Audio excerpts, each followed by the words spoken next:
This afternoon, my heart is heavy.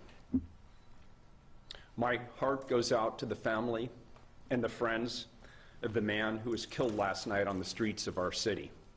I mourn with you. I'm going to support the police chief and the district attorney in apprehending and holding accountable those who are responsible for the homicide last night. I stand here with the police chief and the district attorney to again denounce the violence. The tragedy of last night cannot be repeated. All of us must take a stance against violence. And it doesn't matter who you are or what your politics are. We have to all stop the violence. For those of you saying on Twitter this morning that you plan to come to Portland to seek retribution, I'm calling on you to stay away. You, of course, have a constitutional right to be here, but we're asking you to stay away and work with us to help us de-escalate this situation. And Portlanders, I'm asking all of us to do our part too. One death is one death too many.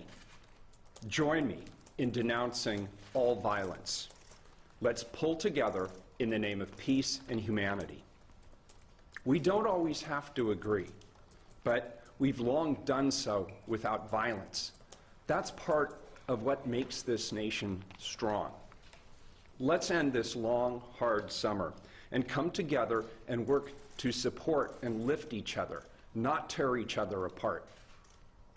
I'm going to continue to work with the community on the historic changes that we've already made and have committed to making as we reimagine what public safety and racial justice can look like in our community.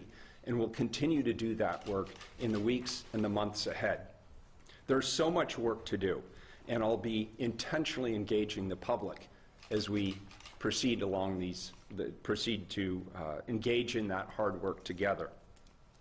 Yesterday's events began with hundreds of cars filled with supporters of the president, rallying in Clackamas County and then driving through downtown Portland.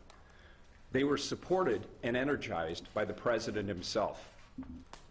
President Trump, for 4 years, we've had to live with you and your racist attacks on black people. We learned early about your sexist attitudes towards women. We've had to endure clips of you mocking a disabled man. We've had to listen to your anti-democratic attacks on journalists. We've read your tweets slamming private citizens to the point of receiving death threats. And we've listened to your attacks on immigrants. We've listened to you label Mexicans rapists. We've heard you say that John McCain wasn't a hero because he was a prisoner of war. And now you're attacking Democratic mayors and the very institutions of democracy that have served this nation well since its founding. Do you seriously wonder, Mr. President, why this is the first time in decades that America has seen this level of violence? It's you who have created the hate and the division.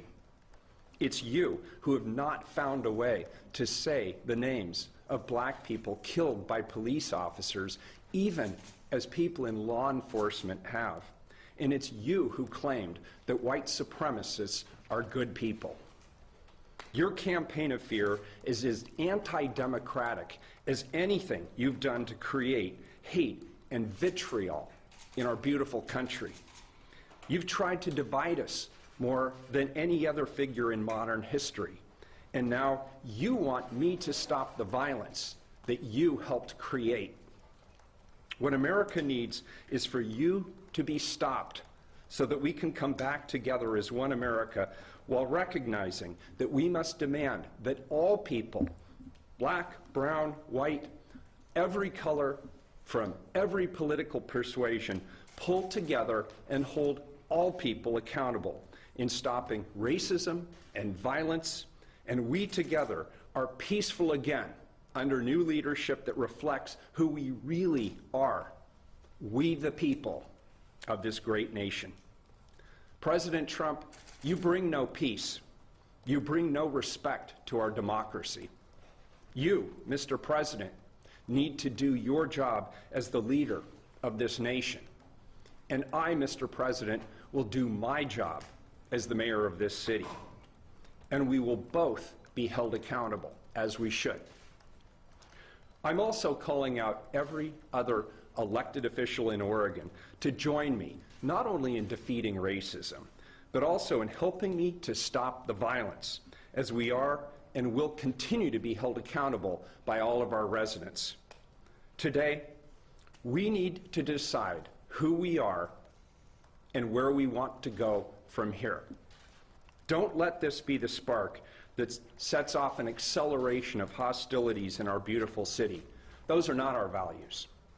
What happened last night does not move us forward. It sets us back. I know the values of this community. I was born and raised here. I found my living here. I raised my family here. This is where I want to be, and I know the values of this community. We want to protest powerfully and peacefully. We believe that Black Lives Matter, and we believe that it's the responsibility of our leaders to ensure that the systems that we have in place to protect and serve do so equitably. Let's engage with each other in thoughtful dialogue about reform and use the power of our shared values to move forward together.